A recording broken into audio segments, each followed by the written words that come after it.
आप इंग्लिश सीखना तो चाहते हैं लेकिन सही तरीके से ना कहना नहीं आता, तो आइए आज ये भी सीख लेते हैं। आज हम प्रेजेंट कंटिन्यूअस टेंस में निगेटिव सेंटेंस को पढ़ेंगे और बहुत ही बेहतर ढंग से समझेंगे। अगर आप अभी तक चैनल को सब्सक्राइब नहीं किए हैं तो प्लीज़ सब्सक्राइब कीजिए, बेल आइकन को प्रेस कीजिए ताकि सभी लेक्चर्स का नोटिफिकेशन आप तक पहुंचते रहें। तो चलिए शुरू करते हैं और बनते हैं इंग्लिश के थोड़े और एक्सपर्ट।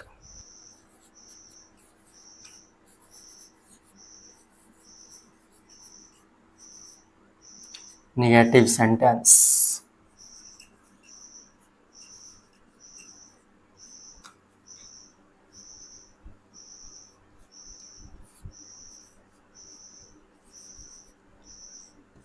नकारात्मक वाक्य।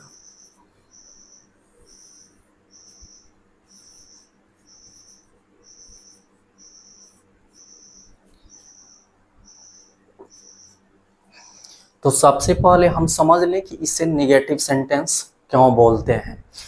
हम जो भी बोलते हैं वह एक स्टेटमेंट होता है। स्टेटमेंट अफर्मेटिव भी होता है, निगेटिव भी होता है। तो जिस स्टेटमेंट में हम किसी काम को, किसी चीज़ को नकार देते हैं, मना कर देते हैं, वह सेंटेंस निगेटिव होता है। इंग्लिश में ये नॉट, नाइदर, नेवर जैसा वर्ड मिलता है, हिंदी में ये नहीं लिखा हुआ रहता है, तो हम समझ जाते हैं कि सेंटेंस निगेटिव है। चलिए इसके रूल्स को देखते हैं।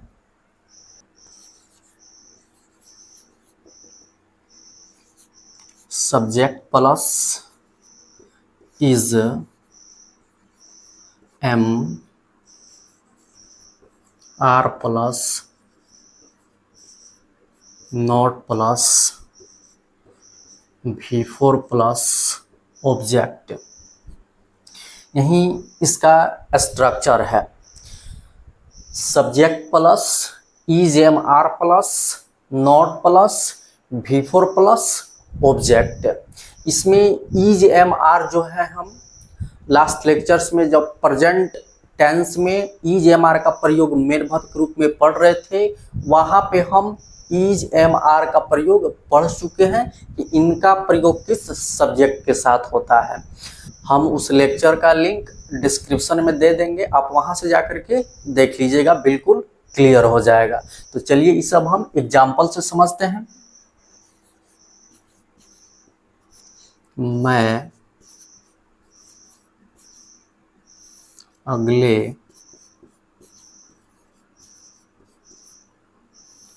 सोमवार को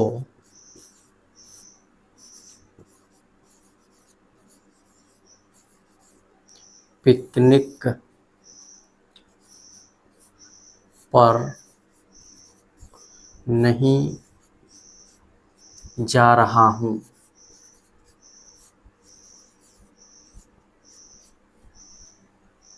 यही सेंटेंस है। तो हमारे सामने कोई भी सेंटेंस है तो सबसे पहले उसे हमें आइडेंटिफाई करना चाहिए, पहचानना चाहिए। तो देखिए इस सेंटेंस में हिंदी क्रिया के अंत में आया है रहा हूँ। इससे पता चलता है कि ये प्रेजेंट कंटिन्यूअस टेंस में है। इसके जस्ट बाद हमें टाइप्स ऑफ सेंटेंस पता करना चाहिए। तो देखिए इस सेंटेंस में निगेटिव वर्ड नहीं आया हुआ है, इसे पता चलता है कि ये सेंटेंस निगेटिव है। जैसे ये पता चले कि सेंटेंस निगेटिव है, इसका जो भी स्ट्रक्चर है हमें याद आ जाना चाहिए। क्या है structure? Subject plus is, am are plus, not plus, V4 plus object. तो चलिए इसे हम ट्रांसलेट करते हैं। तो सबसे पहले हमें सब्जेक्ट लिखना है। सब्जेक्ट क्या है? मैं का होता है आई। उसके बाद इज, एम, आर। तो हम खुद से ना इज का प्रयोग कर सकते हैं, ना आर का प्रयोग कर सकते हैं और ना ही एम का प्रयोग कर सकते हैं। इसके लिए हमें सब्जेक्ट चाहिए। सब्जेक्ट ही बताता है कि इज का प्रयोग होगा, कि एम का प्रयोग होगा, कि आर का प्रयोग होगा। तो देखिए सब्जेक्ट है आई, और हम ये पढ़ चुके हैं कि एम का जो प्रयोग होता है ये केवल आई के साथ होता है। यहाँ पे होगा एम, उसके बाद नॉट। आप चाहें तो एम नॉट के जगह पे शॉर्ट फॉर्म आरंट लिख सकते हैं, क्योंकि एम नॉट का शॉर्ट फॉर्म एमंट नहीं होता है। एम नॉट के जगह पे शॉर्ट फॉर्म आरंट का प्रयोग किया जाता है, तो यहाँ पे आप आरंट भी लिख सकते हैं। आप चाहें तो एम नॉट का भी प्रयोग कर सकते हैं, या इसके जगह पे शॉर्ट फॉर्म आरंट का भी प्रयोग कर सकते हैं। उसके बाद V4 मुख्य क्रिया। तो मुख्य क्रिया क्या है यहाँ पे? जाना। जाना का होता है गो, जो वर्ब का बेसिक फॉर्म होता है, जिसके अंत में ing जोड़ने से वर्ब का चौथा रूप बनता है, जिसे हम प्रेजेंट पार्टिसिपल भी बोलते हैं। तो हो जाएगा गोइंग। उसके बाद ऑब्जेक्ट, पिकनिक पर, ऑन अ पिकनिक। उसके बाद इसमें टाइम भी है, अगले सोमवार। तो नेक्स्ट मंडे। मंडे चूंकि प्रॉपर नाउन है तो इसको कैपिटल लेटर से लिखना है। और अंत में फुल स्टॉप, क्योंकि ये एक स्टेटमेंट है। स्टेटमेंट चाहे निगेटिव हो या अफर्मेटिव हो, उसके अंत में हमें फुल स्टॉप का प्रयोग करना चाहिए, नहीं तो सेंटेंस इनकम्प्लीट हो जाता है, इनकरेक्ट हो जाता है। चलिए इसे हम कुछ और एग्जाम्पल से समझते हैं। रीता अगले वर्ष गाड़ी नहीं खरीदने जा रही है।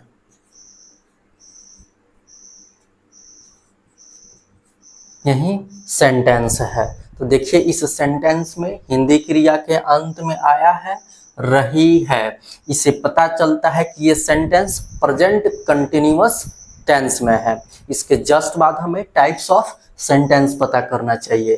तो देखिए इस सेंटेंस में निगेटिव वर्ड नहीं आया हुआ है, इसे पता चलता है कि ये सेंटेंस निगेटिव है। जैसे पता चले इसका जो भी स्ट्रक्चर है हमें याद आ जाना चाहिए। क्या है?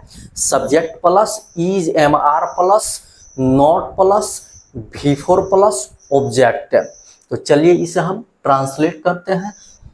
तो सबसे पहले हमें ट्रांसलेट करना होगा कि रीता नहीं जा रही है। ठीक है, तो चलिए इसे ट्रांसलेट करते हैं। इसमें सबसे पहले हमें सब्जेक्ट लिखना है। सब्जेक्ट है रीता। उसके बाद इज एम आर, तो हम खुद से ना इज का प्रयोग कर सकते हैं, ना आर का, और ना ही एम का प्रयोग कर सकते हैं। इसके लिए हमें सब्जेक्ट चाहिए। सब्जेक्ट ही बताता है कि यहाँ पे इज का प्रयोग होगा कि एम का प्रयोग होगा कि आर का प्रयोग होगा। यहाँ पे सब्जेक्ट है थर्ड पर्सन सिंगुलर नंबर। हम जानते हैं कि सिंगुलर सब्जेक्ट के साथ सिंगुलर वर्ब का प्रयोग होता है। तो लास्ट लेक्चर्स में हम लोग ये पढ़ चुके हैं कि इज जो होता है ये सिंगुलर वर्ब होता है, जिसका प्रयोग subject he, she, it and singular name के साथ होता है। तो यहाँ पे होगा इज। उसके बाद नॉट, फिर V4 मुख्य क्रिया। तो यहाँ पे मुख्य क्रिया जाना है, जिसका गो होता है, जो वर्ब का बेसिक फॉर्म होता है, जिसके अंत में ing जोड़ने से वर्ब का चौथा रूप बनता है, जिसे हम प्रेजेंट पार्टिसिपल भी बोलते हैं। तो हो जाएगा गोइंग। ठीक है, ये हो गया कि Rita is not going, Sita नहीं जा रही है। ठीक है, उसके बाद क्या है, यहाँ पे इन्फिनेटिव का भी प्रयोग हुआ है, खरीदने। तो देखिए इसके अंत में ने लगा हुआ है। तो हम जानते हैं कि जिस हिंदी क्रिया के अंत में ना, ने, नी लगा होता है, उसका अनुवाद इन्फिनेटिव 2 प्लस V1 के साथ करना होता है। तो 2 फिर V1। तो खरीदना का होता है बाय जो वर्ब का बेसिक फॉर्म होता है जिसे हम वर्ब का फर्स्ट रूप भी बोलते हैं, तो हो जाएगा बाय। फिर ऑब्जेक्ट क्या खरीद रही है, तो गाड़ी खरीद रही है, तो अ कार। फिर इसमें टाइम भी दिया हुआ है अगले वर्ष, तो हो जाएगा नेक्स्ट ईयर।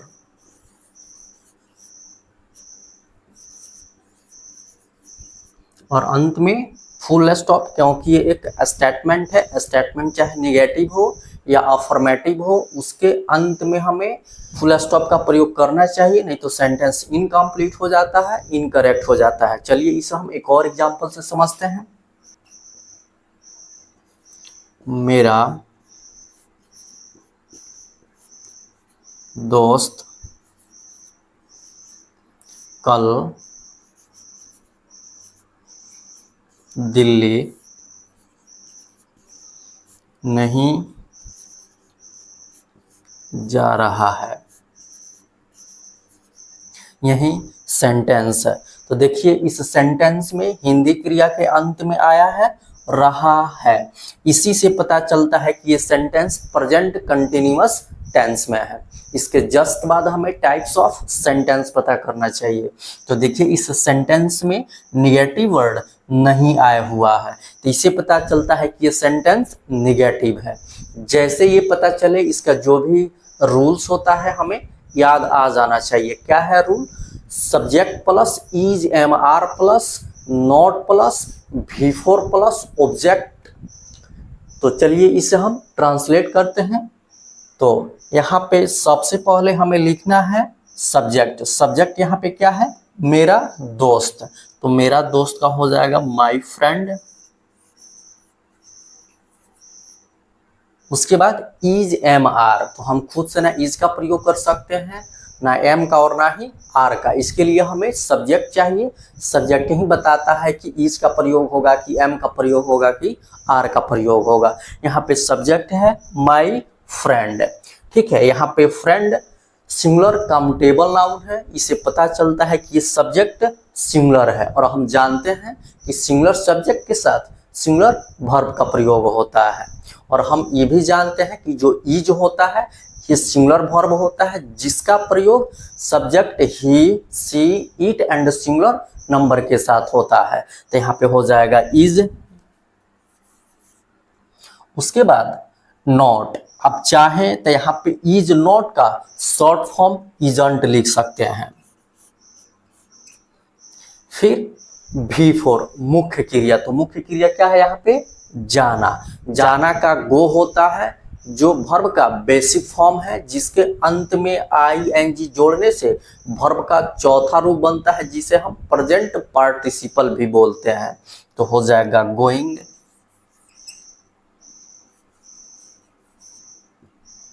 उसके बाद ऑब्जेक्ट। तो जब हम किसी निश्चित जगह पे जाते हैं, हमारा डेस्टिनेशन निश्चित होता है, तो गो के बाद हम टू का प्रयोग करते हैं। तो हो जाएगा टू। उस कहाँ जा रहा है? तो दिल्ली। दिल्ली यहाँ पे क्या हो जाएगा? ऑब्जेक्ट हो जाएगा। दिल्ली प्रॉपर नाउन है, तो इसको कैपिटल लेटर से लिखना है। फिर कल का हो जाएगा यहाँ पे टुमारो।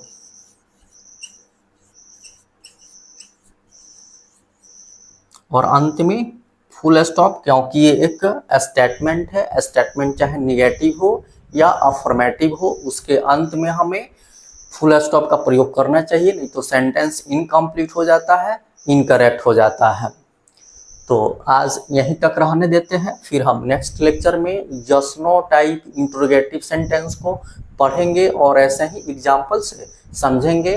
अगर आपको लेक्चर अच्छा लगा हो तो शेयर कीजिए, लाइक कीजिए, कमेंट कीजिए, चैनल को सब्सक्राइब कीजिए, बेल आइकन को प्रेस कीजिए, ताकि सभी लेक्चर्स आपको मिलते रहें। हमारे साथ बने रहने के लिए आप सभी को बहुत बहुत धन्यवाद। Okay, thanks.